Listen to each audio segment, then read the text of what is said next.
Isso é muito polêmico. Existe uma obesidade com parâmetros saudáveis. Você quer me dizer que, por exemplo, um gordinho pode estar muito melhor do que uma pessoa bacana? Você fala, é o cara da praia, com o corpo da praia. Aí tem um gordinho do lado. Às vezes esse cara pode estar melhor. 95% das pessoas que buscam emagrecimento pela primeira vez não precisariam necessariamente emagrecer. É muito louco isso, né? Porque não necessariamente o emagrecimento tem a ver com saúde e não necessariamente a pessoa que está bem fisicamente, assim, você olha a pessoa e fala, não, tá linda, imagina. Às vezes a pessoa não necessariamente está bem alimentada ou bem nutrida. Exatamente. É isso, né? Faz muito sentido a sua fala, porque quando a gente fala de estética, não necessariamente esse ganho estético vem acompanhado de procedimentos saudáveis, alimentação saudável. Preparamos logo abaixo desse vídeo um e-book incrível para você, um guia prático para quem precisa eliminar o excesso de gordura corporal em poucos dias, melhorando a sua saúde e autoestima. Você consegue mudar a estética de uma pessoa, não necessariamente a mantendo saudável. E muitas vezes você enxerga uma pessoa extremamente saudável no ponto de vista bioquímico, exames e bem-estar, mas não necessariamente é uma estética que você gostaria de ter. Você quer me dizer que, por exemplo, um gordinho pode estar muito melhor do que uma pessoa linda? Assim, linda. O que é lindo, né? É tão questionável. Mas eu entendi. Você fala assim, o cara com peso sarado, normal do corpo. Bacana. Você fala, é o cara da praia, com o corpo da praia. Aí tem um gordinho do lado. Às vezes esse cara pode estar melhor. Pode. A composição. Pode. Na verdade, o que a gente observa hoje, e isso é muito polêmico, Rafa, existe uma obesidade com parâmetros saudáveis. Claro que a obesidade, ela tende a sinalizar problemas metabólicos a longo prazo, Mas nós não podemos dizer que não existe um perfil de pessoas em obesidade que bioquimicamente, avaliando os exames, avaliando todo o metabolismo desse indivíduo, ele esteja saudável.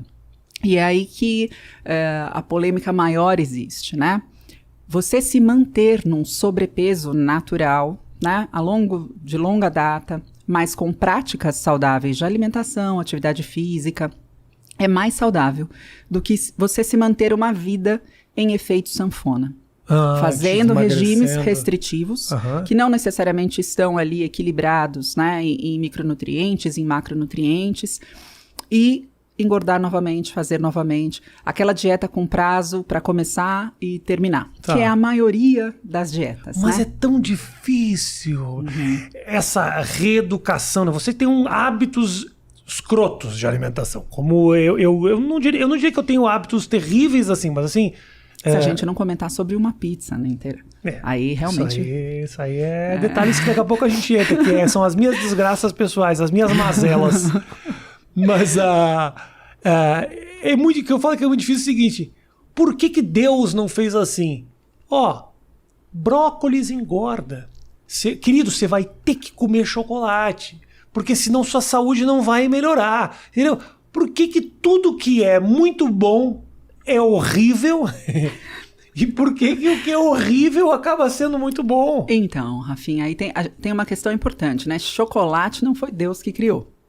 Realmente, acho que não. Então começa por aí. Adão e Eva, era uma pequena maçã, uma pera, um choquito. Não tinha nessa árvore. A questão é justamente essa. A gente tem ali na natureza alimentos que não têm hiper sabores.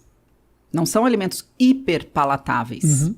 E o homem, com sua total inteligência e sabedoria, que é o que a gente acredita que a gente tem, começou a construir esses sabores, A juntar ingredientes, a refinar alimentos para produzir esse hipersabor, essa hiperpalatabilidade.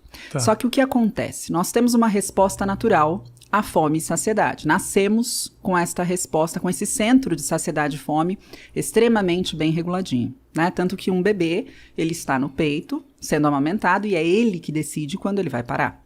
Não é a mãe que tira ou que põe, ele pede e ele para, porque ele recebe esse sinal natural. Nós temos também um sinal, que é um sinal atrelado ao prazer. Então, a alimentação, ela necessariamente ativa esse centro do prazer, para que seja um ato que você faça continuamente, para que você faça muitas vezes, que inclusive é uma forma de perpetuar a sua existência na Terra, né? Então, duas coisas naturalmente vêm atreladas ao prazer: procriar e se alimentar, para que você continue. E aí, o que acontece é que quando você começa a criar estratégias para que este centro, então, hedônico da alimentação seja muito mais ativado do que os seus sinais fisiológicos, esse sinal hedônico se sobrepõe ao fisiológico, a essa fome do estômago vazio, né? Conduzida aí por hormônios e tal, mas você tem um outro sinal muito mais forte. Então, na natureza isso era maravilhoso. Nossa, achei um abacate, né? Uma caloria, cremosidade, come inteiro. Porque você precisa... Deus fez isso. Okay. Guardar essa... Ele fez... Tem fibra lá, vitamina, mineral. Um alimento bem completinho. Coma tudo que você puder, porque você não sabe quando você vai encontrar outro, né? Nós crescemos e fomos aí criados num ambiente de escassez, lá atrás. Então, todo alimento que tinha muita cremosidade, ou seja, gordura, era um alimento que ativava necessariamente esse nosso sistema hedônico para que a gente comesse em maior quantidade e, portanto, acessasse mais energia. O que acontece é que, basicamente, todos os alimentos hiperpalatáveis, muito saborosos, que a indústria hoje nos proporciona, são ricos em energia. Delícias. Gordura, né? Então você pega um gordura, alimento... então, isso. A gordura que naturalmente estava na natureza como algo gostosinho. E aí mistura-se com um açúcar de mesa, para ficar um pouco mais gostosinho do que o abacate. E aí você tem esse sinal muito forte, que se sobrepõe realmente à sua fome. Às vezes eu pergunto para os meus pacientes, né? Quantas vezes você é conduzido à alimentação por fome? E alguns pacientes falam, nossa, acho que eu nem lembro a última vez que eu senti fome. Eu comecei a acostumar a comer no horário que todo mundo come. Eu nem sei se eu tô com fome, mas eu como. Sim. E aí, às vezes eu acabei de comer e eu tô com fome. E não é fome, né? É uma vontade. É vontade daquele docinho. Então, a gente responde hoje muito mais à vontade. E, obviamente, a gente tem uma oferta maravilhosa de alimentos hiperpalatáveis e saborosos, né? Que não são naturais. Que não foi Deus que pôs ali na escolha pra gente.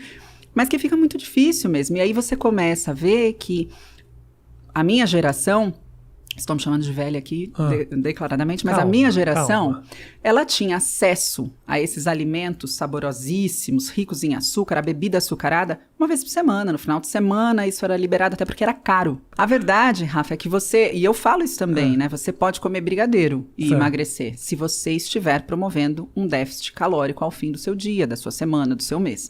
Então, se você comia mini pizza numa quantidade que era menor do que a quantidade energética que você necessitava no dia, se você tinha uma atividade física intensa, por exemplo, que eu sei que você tinha. Tinha. Muito provavelmente, mesmo sendo um alimento hiperenergético, né, de densidade energética muito elevada, dificilmente ele chegava a te promover ali reserva de gordura.